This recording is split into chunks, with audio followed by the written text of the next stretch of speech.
దేశాల్లో కంపెనీని స్టార్ట్ చేయలేదు? ఆకలి చావులు ఉండే వాళ్ళని కాపాడు ఉండేవాళ్ళు కదా.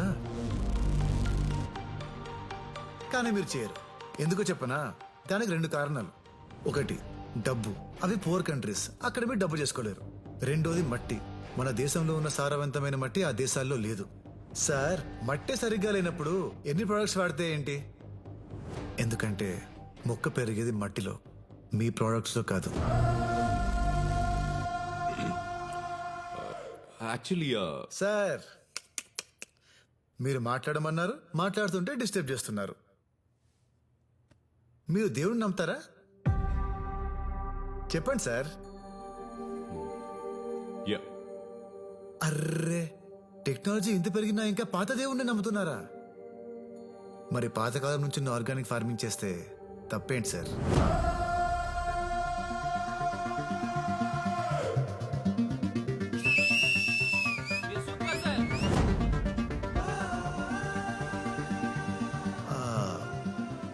మన వేదాల్లో, మనుస్మృతి లాంటి గ్రంథాల్లో బీడు భూమిని కూడా బంగారంలో మార్చగల ఆర్గానిక్ ఫార్మింగ్ గురించి అప్పుడే రాశారు. Yeah, it's true. దాన్ని కరెక్ట్ గా ఫాలో అయితే వ్యవసాయానికి, భూమికి ఎలాంటి కెమికల్ అవసరం లేదు. ప్రకృతికి మనిషి అవసరం లేదు. కానీ ప్రకృతిలో ఉన్న ప్రతి అణువు మనిషికి చాలా అవసరం. దయచేసి మీ కెమికల్స్ వాటిని నాశనం చేయకండి. From here and there, my friend MSc agriculture gold medalist mister Parimal భయ్య గారు కంటిన్యూ చేస్తారు. Thank you.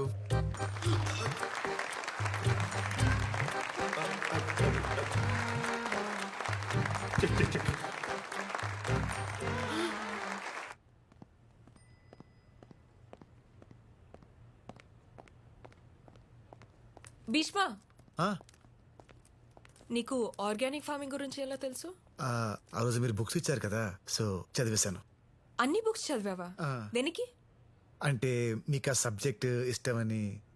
ఓ, నాకు ఇష్టం కాబట్టి నన్ను ఇంప్రెస్ చేయడానికి నేర్చుకున్నా, అంతేనా? అయ్యో, అలా ఏం లేదండి.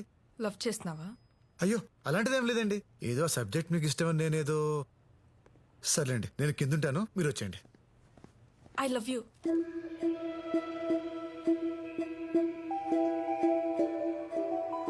I love you. ఏ అమ్మాయి అయినా ఇష్టపడాలంటే అద్భుతం జరగక్కర్లేదు, ఒక అభిప్రాయం క్రియేట్ అయితే చాలు. అలాంటి అభిప్రాయం నిన్ను చూడకముందే కలిగింది. హలో నానా, నా కార్ ఆగిపోయింది. హైదరాబాద్ లో యూత్ చాలా చెడిపోయారు. సార్, నలుగురు ఫ్రెండ్స్ దమ్మేస్తూ మాట్లాడుకున్నంత మాత్రాన వాళ్ళు ఖాళీగా ఉన్నారు, కసిగా లేరు అంటే ఎలా సార్? వాళ్ళల్లో ఎప్పుడు ఎవడు ఏమవుతాడో ఎవడికి తెలుసు. టీలు ఇచ్చేటప్పుడు మోడీ గారిని కూడా చాలా చీప్ గానే చూస్తుంటారు కదా సార్. అప్పుడు అర్థమైంది నాన్నతో మాట్లాడింది నువ్వని. ఆ క్షణం నుంచి ప్రతి క్షణం నీ కంపెనీని ఎంజాయ్ చేస్తూనే ఉన్నాను. నా కోసం 10 మందిని కొట్టా. 20 రోజులు మా నాన్న దగ్గర ఉన్నావు. 30 నిమిషాల్లో నీకు తెలియని సబ్జెక్ట్ నేర్చుకుని మాట్లాడా. ఏ అమ్మాయి అయినా తను అడిగింది చేసేవాడు లైఫ్లోకి వస్తే హ్యాపీగా ఫీల్ అవుతుంది. కానీ తన కోసం ఏదైనా చేసి నీలాంటి వస్తే అదృష్టంగా ఫీల్ అవుతుంది. I love you.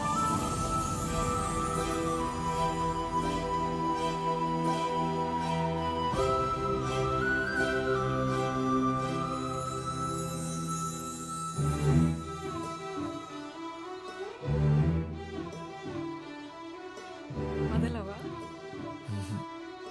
Life long వదలు.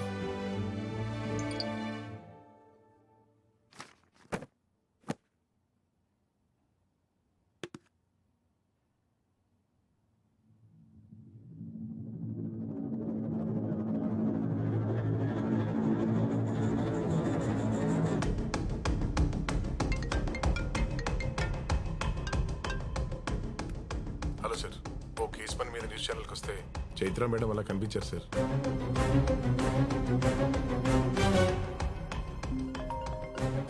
వీడు ఫోన్ చేస్తున్నాడేంటి? అమ్మో, నేను ఎత్తాను.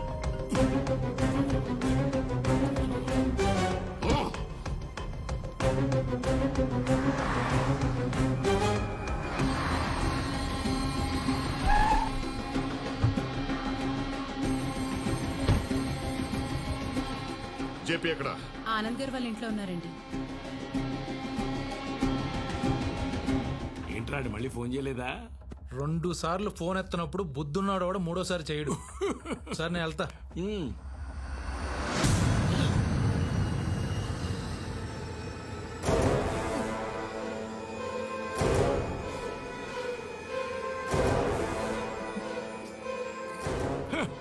ఏమిట్రా అక్కడ ఆగిపోయావు?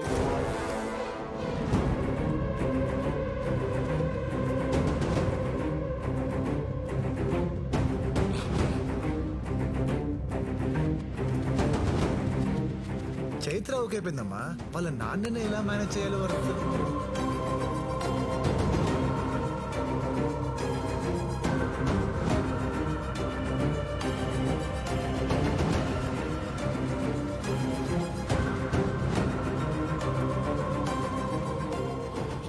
చిన్నప్పుడు నా కూతురు జోలికొస్తే తిట్టానని పగపట్టి నీ కొడుకుని నా కూతురు మీదకి పంపావా? ఇదంతా నువ్వు ఎగ్జిక్యూట్ చేస్తున్నావా చెప్పి? అది కదరా నా మాట. వాడి మొహం చూస్తేనే నాకు నచ్చదు. అలాంటిది వాడి కొడుకుని నా అల్లుడుగా చేసుకుంటానని ఎలా అనుకున్నావు? సార్ చిన్నప్పుడు ఏం జరిగిందో నాకు గుర్తులేదు, కానీ చైత్ర అంటే నిజంగా నాకు చాలా ఇష్టం సార్. ఏంటో ఏంటో చాలా ఇష్టం. నువ్వేంటి, నీ బతుకేంటి? ఆనందం అంటే నచ్చినట్టుండడం అని ఏది సాధించకుండా ఖాళీగా మిగిలిపోయిన వేస్ట్ రా వీడు. వీడి కడుపున పుట్టిన వేస్ట్వి నువ్వు. రే ఏంట్రా చూపు? నా కూతురు కావాల్సి వచ్చిందా? తన రేంజ్ ఏంటో తెలుసారా నీకు? ఏసీపీ కూతురు అయింది కూడా ఏ రికమెండేషన్ లేకుండా భీష్మ ఆర్గానిక్స్ కంపెనీలో టాప్ పొజిషన్ లో ఉంది. She's an independent woman. నువ్వు డిగ్రీ కూడా పాస్ అవ్వని బొరంబోకు. అది పని చేసే కంపెనీలో వాచ్మెన్ గా కూడా పనికిరావు నువ్వు. నీకెందుకు రావు? అబ్బో ఏమన్నావు? వాడు వాచ్మ్యాన్ గా పనికిరాడా? వాచ్మ్యాన్ గా పనిచేయాల్సిన కర్మ వాడికేంట్రా? ఆ కంపెనీ వారసుడే వాడైతే.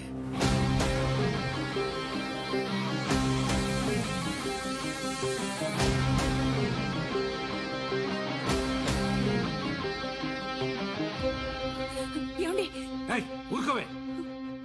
వాడికి మాట్లాడకుండా పెంచుతానని పెద్ద ఆయనకి మాట ఇచ్చాను. ఈ రోజు ఎవడో వచ్చి ఏదేదో మాట్లాడుతుంటే నేను ఊరుకోలేను. ఏంటి వాడి బతుకెంత? నీ కూతురు ఆఫ్టర్ ఆల్ ఆ కంపెనీలో ఉద్యోగం చేస్తున్నందుకు అంత గర్వంగా ఫీల్ అయిపోతున్నావే? ఆ కంపెనీకి కాబోయే సీఈఓ రావాడు. Bhishma organic company chairman Bhishma గారి ఒక్కగారి ఒక మనవడు.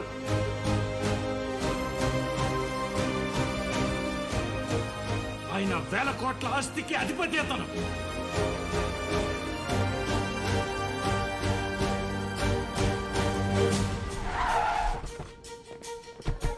సార్ అంత పెద్ద కంపెనీకి కాబోయే సీఈఓ మీరు ఎలా ఫీల్ అవుతున్నారు సార్?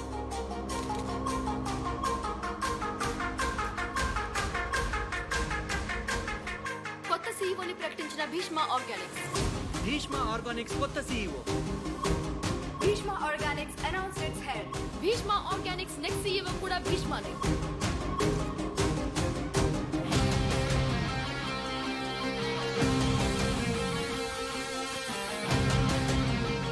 I'm shocked. ఈ భీష్మనే ఆ భీష్మకి నిజమైన వారసుడా? అవును అనిపిస్తే మా వీడియోని లైక్ చేయండి, కాదు అనిపిస్తే కమెంట్ చేయండి. చూస్తూనే ఉండండి, మా ఛానల్ ని సబ్స్క్రైబ్ చేస్తూనే ఉండండి. పోలికలన్నీ గిట్ల కనిపిస్తుంటే ఇంకా అవునంటారా కాదంటారా అని అడుగుతారేంటి బాబు?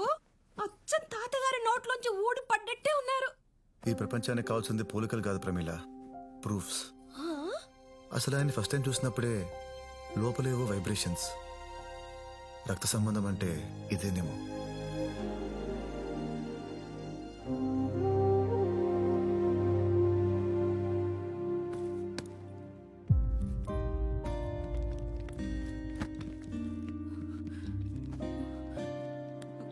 అమ్మా ప్లీజ్ అలా ఉండకమ్మా. నేను అప్పుడప్పుడు వస్తూనే ఉంటాగా. తాతయ్యకి ఈ వయసులో నా అవసరం ఉంది. నేను వెళ్తున్నాను. నాన్నని బాగా చూసుకో. నాన్న చెప్పండి. ఆయనకి నీకు అసలు సంబంధమే లేదురా.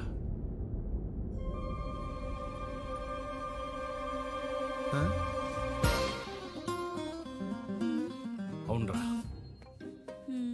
మీ తాతయ్య గారు ఈయనే, వెలగపూడి నరసింహారావు గారు.